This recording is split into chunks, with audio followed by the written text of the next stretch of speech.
Overpromised with Covino and Rich. Do it. Happy holidays and welcome to a very special Covino and Rich Overpromised. We're from Fox Sports Radio Monday through Friday, 5 to 7 on the East, 2 to 4 on the West. Check out our podcast, search Covino and Rich, and you can watch our show Monday through Friday on the same YouTube page, Covino and Rich FSR. So send it to a friend. 'Tis the season to give. Yo. Give him the joy of Covino and Rich. I am very excited to talk about Week 15 of the NFL. I got some picks that are going to blow your Silk Santa undies off. My holiday socks off? Yes. My stockings off? Now, we have a very special guest today who happens to be a music legend, a rock and roll Hall of Famer, but he's also a big-time sports fan. But get this. Ooh. We welcome Jimmy Jam of Jimmy Jam and Terry Lewis production fame, superstar record producer. But he's worked with everybody from Prince, Janet Jackson, Boys to Men, and so on and so forth. He's got a big project coming up. But, Rich, we love stats, right? Pause the stat. Can you give him the one-shot camera again? Look at how perfect your stubble is on the beard. No, look at me sideways. Look at, oh my God. I do that myself, you know. I mean, yeah. You like that? Jeez. Yeah. That's me. Skills. Perfect skills stubble. to pay the bills, I'm bro. sorry to interrupt, but that was when it comes to the clips and the rate, I'm like a Zohan. That was something to marvel at. I'm sorry. sorry. A lot of people don't know. Thank you, man. Back to Jimmy Jam. Thanks for pointing that out. God, I got to get that going. I mean, 23 nominations, 11 nominations for Producer of the Year. He is contributed to 100 gold, platinum, and diamond certified records. The guy's done it all, man. You think? Yeah. 5-time Grammy Award winner. Amazing producer. And I can't wait to talk to him. I'll tell you what, we'll get to our picks. We'll talk some foosball, all that. But, Spotty, do we have him on Zoom right now? Can you get the Zoom up? Oh, yeah, let me pull it up. Hang on. Hey, how are you, man? Thanks for your time. Yo, what's up, dude? There he is. How you doing? Good to see you. We're good. Got the hat on and everything. Yo, promo machine. You know, well, here's the funny thing. You know what I said about these hats? I said, do you have these in black? And they said, oh no, we can get you some in black. And I said, okay, cool. And I guess Lids is one of our partners on this, so I'm like, give me a black one, because I'm all black all the time. That's just how I roll, man. But they don't come in fedora form, or I can do that. Wait a minute, do I have? Oh, I don't have. I usually, you know, what's really funny is I normally have it right here next to me, which reminds me, where's I probably left it in my car because I went to an event last night. But I have a ton of hats around me all the time, by the way, because I'm, a baseball cap guy. Yeah. So I got my support musicians hat. So this nice. is Guitar Center Foundation. So gotta rep that. I got my Grammy hat. Gotta rock that one. Gotta rock the Grammy cap, because that's some good stuff. Trying to think, what else do I have around here? Oh, here's actually my favorite one right now. Is this one that'll make no sense to you. It says Cornbread on it. Cornbread is my 98-year-old dad, and my very first gig was as a drummer at 12 years old in his band. I saw that. I saw that when we were doing research. Let's get right into it. With no further ado, I mean, we're here with a legend, music producer, legend Jimmy Jam, everybody. Jimmy Jam on Overpromised. Thanks for your time, man. Thanks for having me. Now, I got to ask, 31 top 10 songs. You're doing this next verse, 40th anniversary of We Are the World inspired this. Give us a scoop, because you got Bruno Mars, Janet, Dre. You got a lot of your people involved, man. Yeah. Well, what it is for me is, I'll tell you, it's an interesting thing. So back a long time ago, there was a documentary that was going to be done on us. And one of the people they interviewed in the documentary was Quincy Jones. And this was probably 20, 25 years ago. And in that footage, there's a bunch of footage of my kids as little kids, and I wanted to get that footage. So I called the documentary director and I said, hey, can you get me that footage of my kids? So when he sent it to me, the Quincy interview was on there. And Quincy on this interview was basically saying, I love collaboration. We Are the World was the greatest collaboration ever. And then he says, Jimmy and Terry understand that kind of thing. Wow. And when he said that, it was like, wow. It's almost like he's giving us instructions like we need to do that. So then the other thing that happened was, and I just happen to have it here. When I got married to my wife 31 years ago, we asked everybody to bring us books. Bring me a book, to fill our library, that type of thing. So one of the books we got was Tony Robbins. awakening the great within, right? Or the giant within. So Tony Robbins is the guy that runs 100 Billion Meals. So he was the one that came up with that. That book was actually from Quincy's wife at our wedding.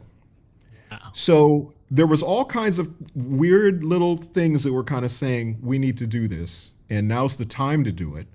And I don't even know how to explain it, but it's God's alignment or whatever, however you want to explain it. And that's how we got into it. So it's inspired by the 40th anniversary of We Are the World. It's a new song, the next verse, creating a new song December 16th, and people could get involved. 100billionmeals.org. We're going to talk more about it, but I know you're a big sports fan too. So I want to start by asking you, how would you describe the mutual respect or relationship between music and sports? Because people like to separate them and separate the two. I think they go hand in hand. Yeah, and I know you're a big Timberwolves fan. I know you're a big sports fan and music guy. How do they go together in your mind? Oh, they absolutely go together. I mean, to me, if you think about it, the whole atmosphere of any sporting event is always the music. Whether it's We Will Rock You, whether it's dun, dun, dun, dun, dun, dun, dun. I mean, it's like, right? I mean, it's always about those kinds of things. Matter of fact, Escapade, Janet's song Escapade, was really because she wanted a song that you could play like at a basketball game or something to get everybody revved up. So it was almost like sports and music totally go together. And it's interesting because as a sporting fan, like the one thing I would do, like back in the day when we'd go to all the Timberwolves games, but we'd work at the studio up until the game, we'd go to the game, and then we'd go back to the studio and work. And it was like that, but that was our one kind of thing that we loved to do. And we literally would do our schedule around when there was going to be a Timberwolf game. Like if the Timberwolves were going to be in New York, we'd be like, is there something we can do in New York on this date? Or, That's awesome. Or Atlanta or Sacramento or where. We would just go everywhere and do it. And we were so bad back in the day, though.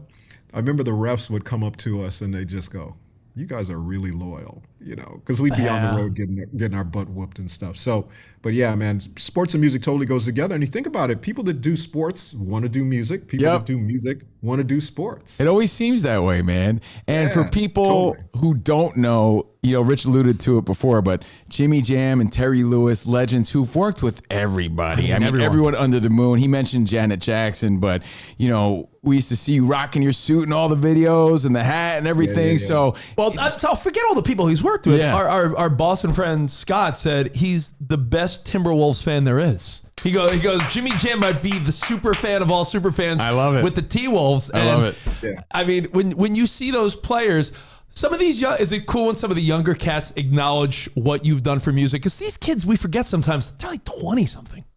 Yeah.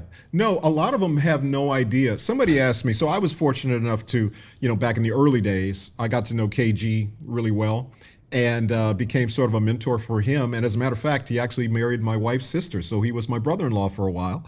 And he has two beautiful kids. One of them is actually going to Michigan on a volleyball scholarship. Wow. So very cool. So, all in the family there. But the newer guys, because somebody asked me about, hey, do you know Ant? Have you guys spoken? And I said, no, I don't think Ant really knows who I am, but I'm a total fan. And I got to tell you, one of the thrills of my life was a couple of years ago in Denver when we won that Game 7 there in Denver, and that was against the Nuggets. That was the best, So, yeah, I still am a fan. At one point in time, we were such fans that at one point we tried to buy the team. This was a while back when they were trying to move them to New Orleans. This was back probably 87-ish, 88, something like that.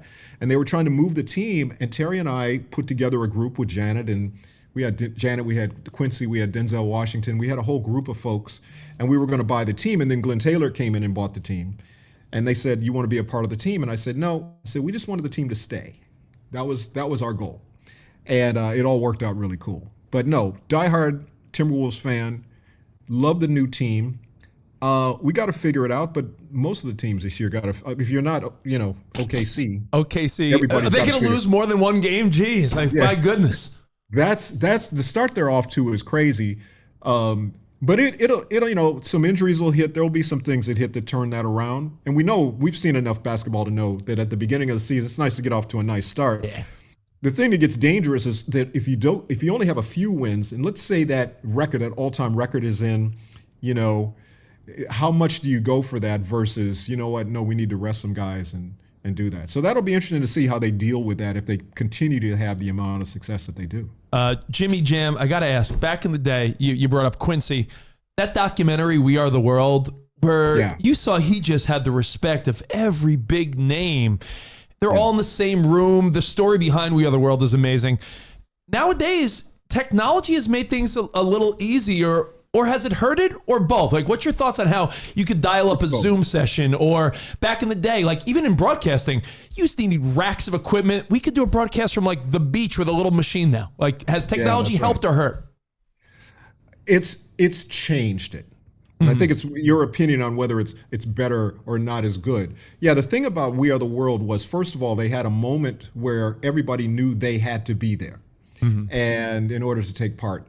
And nowadays, we have people coming in. We're going to record, when we do our recording of it, we're literally bringing in people from, Janet's in London, Andrea Bocelli's in, I don't even know where he's at, Italy probably, or somewhere like that. I mean, we're going to be bringing in people from all over the place in order to do it that can't be there. I mean, we'll probably have 35 to 40 people actually in the place, but then we'll be able to do it. So the technology is a good thing in finishing what we're doing, because right now people are sending things back and forth. Like I just got off of a Zoom today with Sammy Hagar, who's in Hawaii, and he wrote me a beautiful lyric. And then he said, cool. And then I got a call from Duran Duran, who said, hey, can you send us that Sammy Hagar lyric? We want to try that in our version that we're doing. It's like, okay, cool. Wow. So those are the kinds of things that's happening. And then I got a literally a FaceTime from Dr. Dre, who doesn't live that far from me. And he just said, hey man, and he showed me his studio. He said, man, we got to mix this here. We got to mix this at the studio here. So it's been just a great thing to bring everybody together, but we've been able to do it over Zooms and technology in order to get people together in order to write the song. And that's been a kind of a cool thing, I think. Thank you. Again, we're here with Jimmy Jam, Overpromised. There's always an ever-changing landscape of sports and new stars and new things going on, but the same applies in music. Yeah. How do you stand out as an artist today, and how do you feel about the oversaturation of the music that we get? Because there's new stuff all the time. How's that changed for you? It's tougher to find things that you like. I started doing a playlist for people that would always say, I don't hear any good new music. And it's like, yeah, because it's a lot tougher to find. But I always find things that I love. But yeah, it's definitely quantity over quality. So if you think about it, like, well, I'll try to make, I'm the king of the bad analogies, but I'll try to make a sports I don't know, analogy. I might be. I should hold that title, Jimmy Jam. Really? Really? I'm the king of bad analogies, but go on.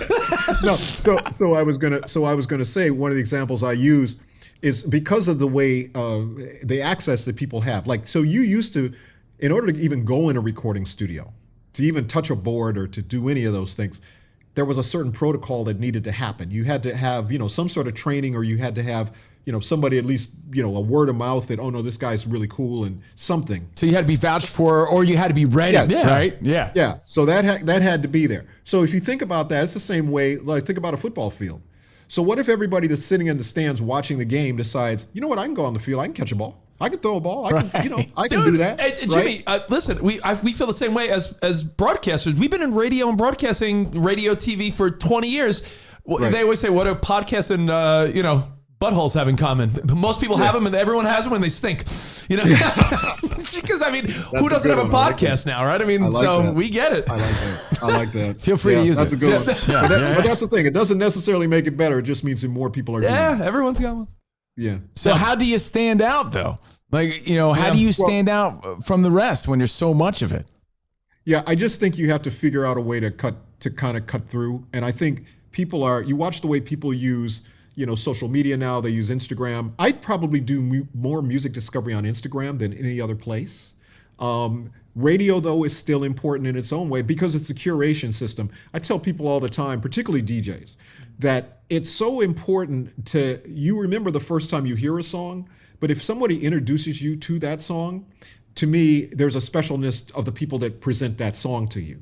So, I remember a certain DJ, whether it's, back in my day, it's Donnie Simpson or somebody like that. Mm-hmm. saying, hey, here's the new one from so and so. And it's like, oh, shoot, it's like a friend telling you. Yeah. And I think that part of it is really important. So I think the curation systems hopefully continue to improve so that people who don't have time to search for stuff all the time, you can kind of hand them and say, hey, this is going to be good. You're going to like this and that kind of thing. But yeah, it's tough. It's just a lot tougher to find stuff. But when you find something you like for instance, there's a girl, Olivia Dean, who's my favorite new artist right now. So Olivia Dean, one of the things I did with her, I went to see her in Nashville a couple of weeks ago, but I went and found out all the people who she liked and all the people that influenced her. And there was a bunch of people I discovered just because I liked her. I liked what she was listening to and the people that she liked. So that to me is a good way to connect. When you find an artist you really like, see who they're listening to and who they like. And a lot of times you'll be aligned. Very cool. And Jimmy, when you were saying that, I pictured you as a little kid listening to the radio. Was there a moment for you when you thought, yeah, this is what I want to do? Was there a song or a moment you could take us back to where your parents playing you an album, or you listening to the radio? Was there a moment or a song that did it for you? Wow. Oh, well, okay. Well, I'll tell you that I don't know whether there's a song on the radio that necessarily, well, maybe it was because it was on the radio. But I tell you, one of my earliest memories was we were at like a family reunion or something. And back in probably 66-ish, I want to say, there was an album called, The Supremes Sing Holland Dozier Holland. And it was a gold album cover. And I remember looking at the album cover and I said to my dad, I said, what is Holland Dozier Holland? Because I'm thinking Holland is a country. Yeah. And he said, no, Holland Dozier Holland are the songwriters. And I said, the songwriters? And he said, yeah. He said, so you know if you get a 7-inch record and there's the artist name, but if you look between the parentheses, there's some other names. Those are the people that wrote the song. And when I looked at those names, Holland Dozier Holland, I was like, okay. So then when I started getting records, I would always look for the Holland Dozier Holland. I would always look between the parentheses at the name. And what that did was made me want to become a songwriter. Because I never felt I could sing good. I can't sing good, but we'll just put that out there. I sing terribly, but I can show other people what to sing. I know what it should be. Right. And so when I get the chance to be in the studio with them, but that was the thing. And then the other thing that solidified that, I mentioned Cornbread, I drummed for him, when I was 12 years old. He's my first professional gig.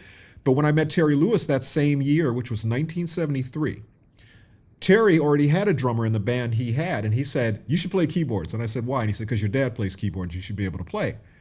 And I said, oh, okay. So Terry was the one that switched me over to keyboards. And the drummer that he had was Jelly Bean Johnson, who unfortunately just passed away from The Time, the drummer from The Time.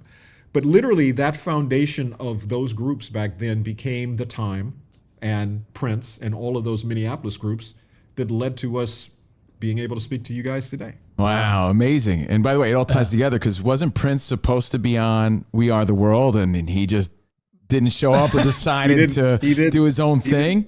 Yeah, that's a great parallel though, by the way. So now he'll get to be on it now because of us. Because when Prince passed away, which will be 10 years this coming year, one of the things we said is there's not really a decision we make without thinking about what would Prince do, because he was such a mentor to us and really taught us work ethic. It's the biggest thing that he taught us.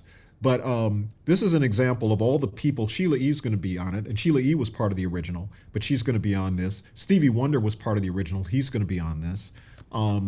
So we do have some of the people that are there from the original, which is going to be kind of cool. Yeah. Yo, Jimmy Jam hanging on Overpromised with Covino and Rich. I'm just fascinated by how technology, AI, and this is sort of something we have to acknowledge in the world of music. I think there's something so beautiful about songwriting and what goes into it, and your experiences that craft the great lyrics of a song. Unfortunately, now you can just pop into Suno or AI and just type in, I want a song about a hole in my sock in country or hip hop, and it pushes it out. What are your thoughts on this technology? Is it just shitty for the music industry, or do you use it at times if you're missing something, or what? So my feeling about AI is that overall the technology is great. The problem comes with the compensation and permission. So I think you should be compensated if you're what you're giving to AI. Once you're being scraped, you should be compensated for that. And also, it shouldn't be done without your permission. You should give permission to do it. But I'll give you an example. There's a couple of, I won't mention names, but there's a couple of, older artists that we're working with right now where we needed to, undo, or not undo, but redo a piece of a vocal. And we could call them back and say, hey, can you come back and redo this vocal? Or we can just redo the vocal based on what we already have from them. And I think in that case, as long as we have the permission of the artist to do it, then to me, it becomes a great tool. And so for me, it's a great tool, but it can certainly be used in the wrong way. And if the people aren't being compensated for it or ask their permission, that's where, to me, it gets to be a bad thing. Jimmy, I'm thinking back at the original We Are the World, and you mentioned some of the names, Stevie Wonder. I'm thinking Huey Lewis. I'm thinking about that documentary. I'm thinking of an apathetic Bob Dylan. Bob Dylan, Lionel Richie. Bob was the best. He was just there to hang. Prince was supposed to be you know there. What? Yeah. Michael Jackson. Lionel's actually been very cool behind the scenes with this. He's kind of mentored me behind the scenes on what to watch out for and those types of things. So he's been very instrumental. Oh, that's awesome, man. I wanted to ask you about the mystique of celebrity back then versus the accessibility of celebrity today. Like today, we need to know everything about everyone on social media and everything. Back then, there was such a wall between the fans and the celebrities. They were like godlike to us. How have you seen that change? How does it affect what you do? And I know Rich has a follow-up about the evolution of celebrity, essentially. Yeah. No, it has definitely changed. Because people, I remember when Twitter and all that stuff first started and people would go, here I am at the grocery store. And I thought, who cares? I think everybody cares. Right? Yeah, and then, of course, we were wrong. I thought the same thing. Like, I'm at totally wrong. I'm eating a turkey salad sandwich. Yeah, who gives a shit? Exactly. No, that's what people want to see. So it's interesting. Once again, I think, I think it's a huge pendulum swing that goes back and forth. I think a lot of the newer artists I'm noticing now are much more, some are very honest in their music and what they do, and some are very closed off. I love the fact, I thought that Janet was one of the people that when we did Control, which is 40 years ago next year, it'll be 40 years of Control, that the idea of someone just kind of telling their story on their records. And I remember when she didn't do a lot of interviews, and she still doesn't really do a lot of interviews, but I would always say, if you ever want to know anything about what Janet's thinking, just listen to her records. So I think a lot of artists now are beginning to put their thoughts, if you think about a Chappell Roan or a Billie Eilish, or a lot of these newer artists are putting their feelings on their records, which then they don't have to do as much press or as much, spotlight thing. So I think I'm seeing a little bit of a less accessible thing with some of the newer artists. Yeah.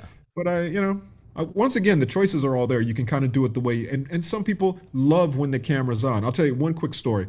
When we were doing Spice Girls, now this was 20 years ago, 30 years ago probably, in their heyday, I remember we went to London to do it, and there was one vocal we couldn't get with Posh Spice. Mm-hmm. There was one vocal we couldn't get, and they brought in a crew of people to film us. And as soon as all the bright lights of the camera, and I'm figuring we're not going to get anything at this point, she lit up.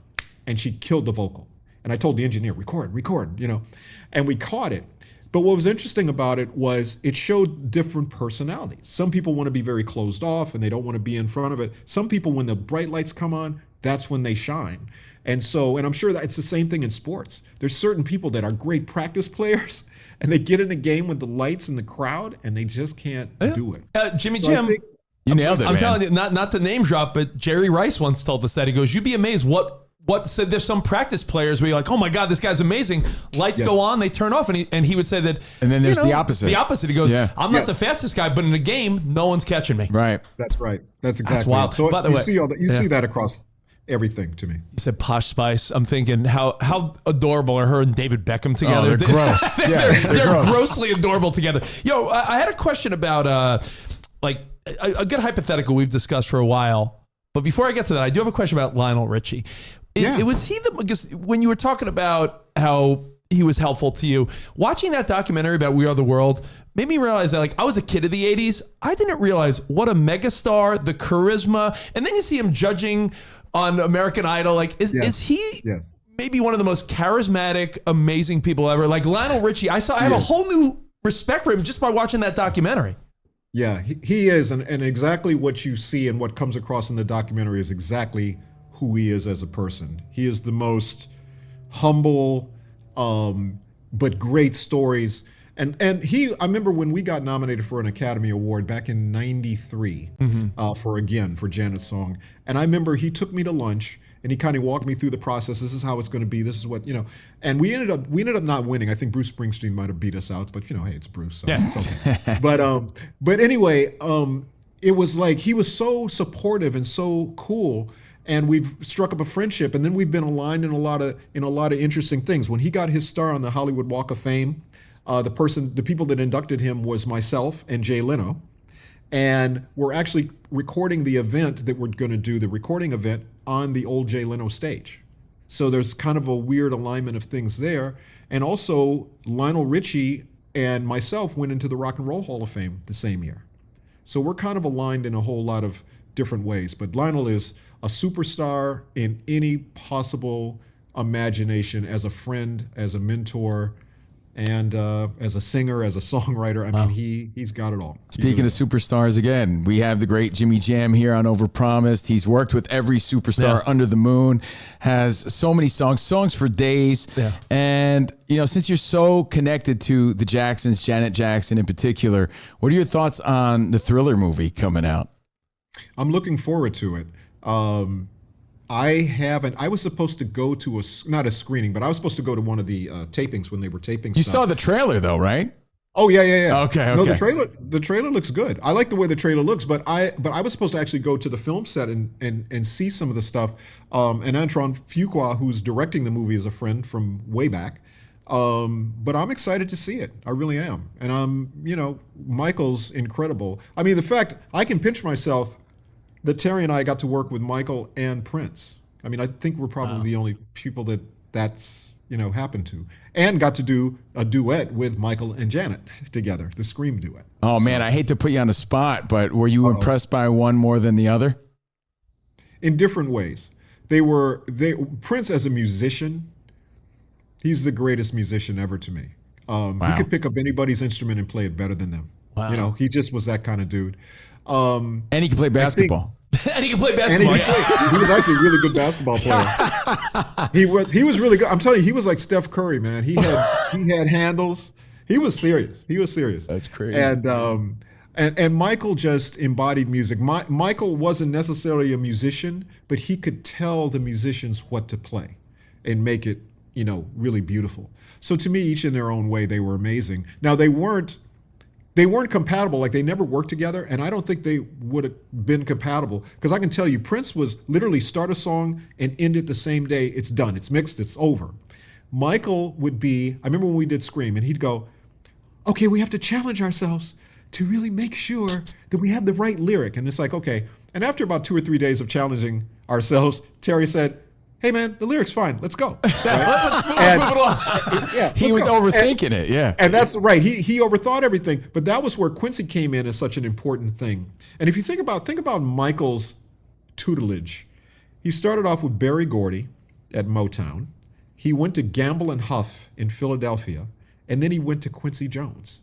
I mean, that kind of musical education, nobody has that like that. So yeah, he's an amazing dude. So to me, they're both equally good. I mean, obviously, Prince is the one that made it possible for us to even work with Michael Jackson. So, I mean, I'm always Prince is my guy. Nice. Now, Jimmy Jam, here's the question.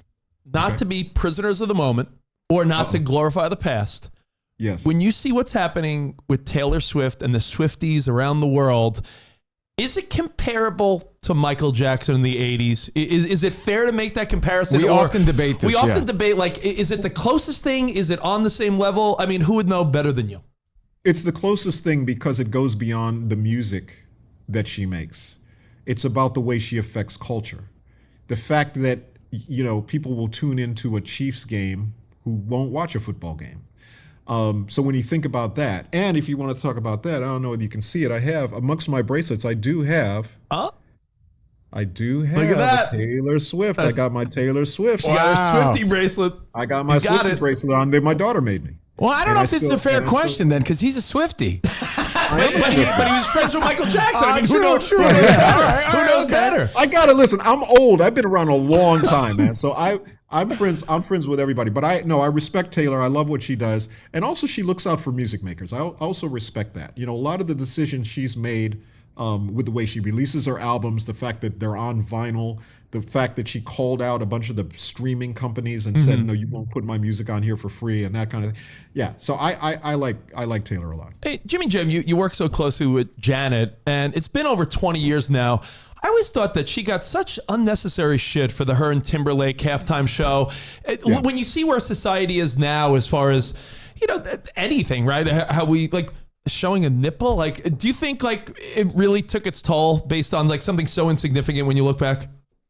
Yeah, it was a terrible time, and it really changed a whole lot of things. Now, the good news is obviously she survived it and really thrived on it. I think it became almost a rallying point, particularly for her fans, which was good. And but yeah, I mean, it's interesting that the other irony, there's all kind of little ironies to it, but one is that actually the head of the FCC at that point was Colin Powell's son, and Janet had just devoted a bunch of tour receipts or tour, income to his organization. I can't remember what it was called, but literally the concert ticket money was going to Colin Powell's organization. Wow. And it's the fact that the son was the one that shut her down effectively. But it changed the way that, and she was, banned from the Grammys. But the only reason she was banned from the Grammys was it wasn't the Grammys. It was the fact that CBS, who had the Grammys, they were the ones that said, no, we don't want her on the show. But it just happened that the Super Bowl was on CBS that year. If the Super Bowl would have been on another network, it wouldn't have been a thing. So there was all kinds of interesting little, things about it. But I think we've all learned from it. And I think that, once again, she's survived it and thrived in it. Yeah, But I it just was always dark thought such unnecessary nonsense because look, Absolutely. I mean, Janet's a legend, and I was like, that one little moment, like looking back, it's like we cared about that. I don't know, it always bothered me. Well, but that's once again when technology comes into it, because we never had the technology to freeze frame a thing on a TV. YouTube didn't really exist, or wasn't, it had just started off. Yeah. And all of a sudden that became a thing. It's Right. like, oh, you can see it on YouTube, Yeah, if we all would have had stock in it, it would have been great. So, back in that. True. We could talk to you all day. I want to thank you for your time. Again, Jimmy Jam on Overpromised, Fox Sports Radio, Covino and Rich. Now, can you tell us how other people can get involved with 100billionmeals.org? Like, how do people get Go involved there, in right? this? Yeah. But I'm you can gonna go- actually I'm gonna zoom go to in. my- Like, you could be part of the session and everything, right? Yeah. So, yeah, Yeah, tell you us can about be, it. you can totally be part of the session. So you can join for free on Zoom. If you make a $10 donation, which is 44 meals, it gets you a little elevated access type of thing. And then there's also what's called the Lifesavers Club, which is $19 per month, $19.95 per month, that gets you an even more elevated experience in Zoom. So yeah, but the thing is, please join us on the 16th of December. It'll probably be around 11 o'clock Pacific time.